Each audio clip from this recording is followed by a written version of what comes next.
Meski diberlakukannya sistem one way dan adanya jalur alternatif, rencana perjalanan pemudik bisa berubah jika terjadi bencana karena sejumlah jalur terdapat beberapa potensi bencana. Bencana longsor misalnya berpotensi terjadi di kawasan Malala dan kawasan Silayang Padang Panjang. Bahkan baru-baru ini terjadi banjir lahar dingin di kawasan Ayange yang memutus jalur Padang Bukit Tinggi. Situasi terkini pukul 16.00 WIB tanggal 5 April 2024 tepatnya hari Jumat. Untuk di Ayange Lukoto tidak dapat dilewati karena ada banjir lahar dingin. Terkait potensi bencana ini, Pemprov Sumbar mempersiapkan sejumlah petugas dan alat berat di beberapa titik rawan bencana di Sumatera Barat. Namun, mampukah Sumbar mengantisipasi macet panjang saat Lebaran 2024 kali ini? Wah, ini jadi tadi sebenarnya launching di satu arah ya oleh Pak Gubernur, Pak Kapolda, dan kebetulan tadi saya melintasi jalur itu dan kena ini longsor lahar. Jadi mobil saya tadi dijebak di sana.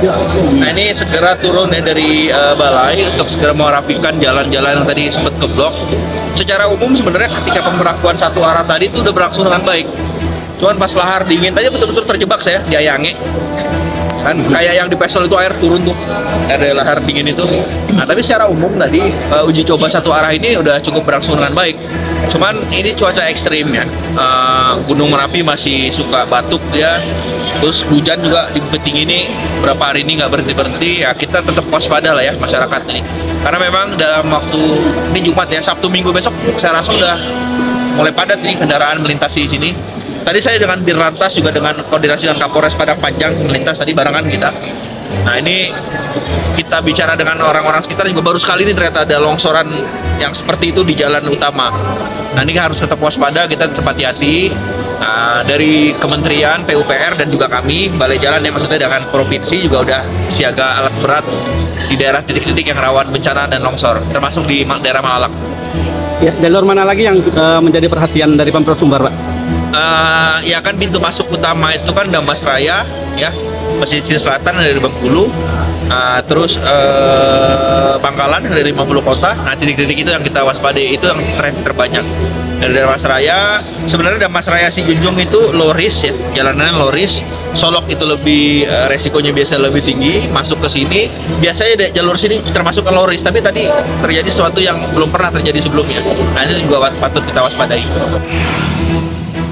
Untuk pemudik yang melintasi jalur Padang Bengkulu via Pesel yang beberapa waktu lalu diterjang longsor, diimbau untuk berhati-hati saat dalam perjalanan.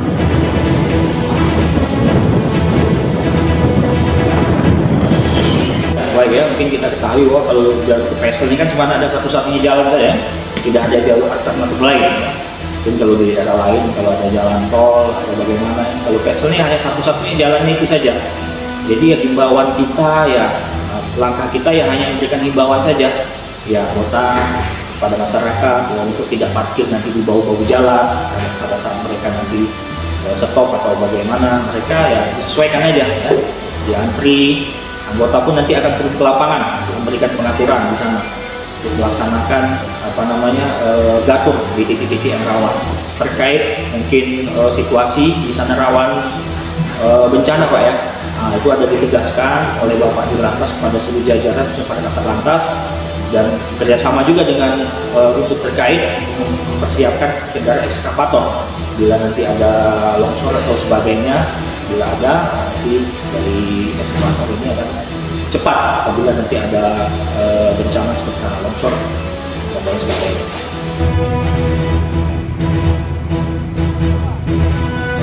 Arus mudik Lebaran 2024 di Sumbar diprediksi meningkat dibanding tahun lalu.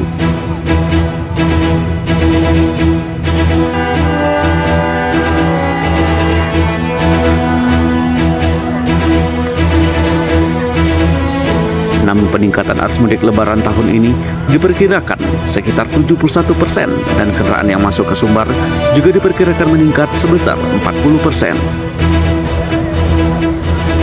Untuk melayani masyarakat serta melakukan pengamanan dan demi kelancaran pemudik, ribuan personel TNI Polri serta dari berbagai unsur lainnya dikerahkan di 91 pos di Sumatera Barat. Untuk kesiapan Polda Sumbar sendiri, dari Polda Sumbar telah melibatkan kurang lebih 2.543 personil Polri yang tergelar dari Polda sampai ke Polres, masuk ke Polres. Kita juga telah mempersiapkan kurang lebih 91 pos untuk bagi, ada 38 pos pengamanan, ada 50 pos pelayanan, serta ada pos terpadu. Pos terpadu ini gabungan. Di sana ada dari Dinas Perhubungan, juga dari kesehatan, dari jajaran anggota Polda. Terus juga dalam operasi ketupat sejalan ini ada kurang lebih 793 titik yang akan kita amankan. Di antaranya di terminal, di pelabuhan, bandara, di pusat-pusat perbelanjaan, di tempat wisata, dan di masjid. Ini siapkan kita. Antisipasi arus mudik yang sudah kita prediksikan 2 hari, jadi peningkatan sekitar 71% pemudik dengan angka 41% peningkatan seluruh wilayah Sumbar. Ada beberapa titik jalur mudik yang berpotensi terjadinya macet panjang, di antaranya adalah jalur Padang Bukit Tinggi. Untuk antisipasi macet panjang di jalur ini, pemerintah telah memberlakukan sistem one way atau jalan satu arah di jalur Padang Bukit Tinggi. Sistem one way ini pertama kalinya telah dilakukan pada Lebaran 2023 yang lalu. Sistem ini dilakukan karena dinilai mampu menekan kemacetan panjang. Sistem one way kembali diberlakukan pada Lebaran tahun 2024 ini di Sumbar. Namun, skema one way kali ini akan mengalami perubahan rute. Jika sebelumnya jalur mudik hingga arus balik tidak ada pembagian rute, namun pada Lebaran 2024 ini dibagi menjadi 2 rute. Untuk rute pertama, sistem one way akan dilakukan mulai tanggal 7 April sampai 9 April 2024, mulai pukul 12 waktu Indonesia Barat hingga pukul 17 waktu Indonesia Barat. Dalam rentang waktu ini, pemudik dari Padang menuju Bukit Tinggi akan melintasi Jalan Lubuk Alung, Sicincin, Kayu Tanam, Padang Panjang hingga tiba di kawasan Padang Luar.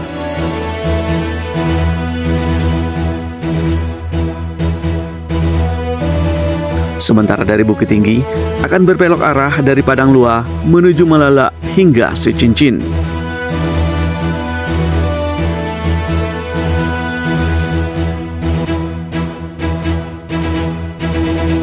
Pada tanggal 10 April 2024, arus lalu lintas akan normal kembali tanpa diberlakukan sistem one way. Selanjutnya, rute kedua sistem one way berlaku saat arus balik pada 11 April hingga 15 April 2024, mulai pukul 12 waktu Indonesia Barat hingga pukul 17 waktu Indonesia Barat. Pada rentang waktu ini, arah Padang Bukit Tinggi akan melintasi jalur Malala, sementara dari arah Bukit Tinggi Padang akan melintasi jalur Padang Panjang. Namun yang perlu diingat, 1 jam sebelum dan sesudah penerapan jalur satu arah ini akan dilaksanakan pembersihan jalur terhadap kendaraan terlebih dahulu. Jika saat sistem one way masih terjadi penumpukan arus kendaraan, maka ada sejumlah jalur alternatif yang bisa menjadi opsi bagi pemudik. Salah satunya adalah jalur alternatif Kota Baru Baso. Jalan alternatif ini memiliki panjang sekitar 18 km dengan lebar jalan sekitar 5 meter dan sangat layak untuk dilalui. Jalur alternatif ini sangat membantu pemudik dari arah Payakumbuh menuju Padang atau sebaliknya tanpa harus memasuki kota Bukit Tinggi. Jika dari Padang, pemudik belok kanan setelah Pasar Kota Baru dan nantinya akan tembus ke Pasar Baso. Ya, ini kita tips himbauan juga lah ya buat para pemudik yang akan mudik. Kita himbauan kita sebagai yang pertama, cek kembali kondisi kesehatan kita ya. Kita pastikan kita mudik kita dalam keadaan sehat, kita dalam keadaan fit. Apalagi kita mau berkendara. Selanjutnya kita cek juga kesiapan kendaraan yang kita gunakan ini. Kita cek lagi fisiknya, bannya kita cek, judul atau tidak, bannya ini masih layak atau tidak, rem. Ini kita cek semua kendaraan, kita cek termasuk kelengkapan administrasi juga kita cek. Setelah itu juga ikuti rambu-rambu yang ada. Yang paling terakhir, apabila mengantuk, stop berhenti di pos-pos yang telah kita siapkan. Itu pos-pos telah kita siapkan di semua titik-titik tersebar di seluruh polres-polres yang akan dilewati pemudik, dan dari 1 kilo 50 meter sebelum pos pelayanan rest area jalan alternatif itu dari kita dari lalu lintas telah menyiapkan tanda dan rambu-rambu sebelum di titik-titik tempat nanti rest area pemudik ini untuk beristirahat.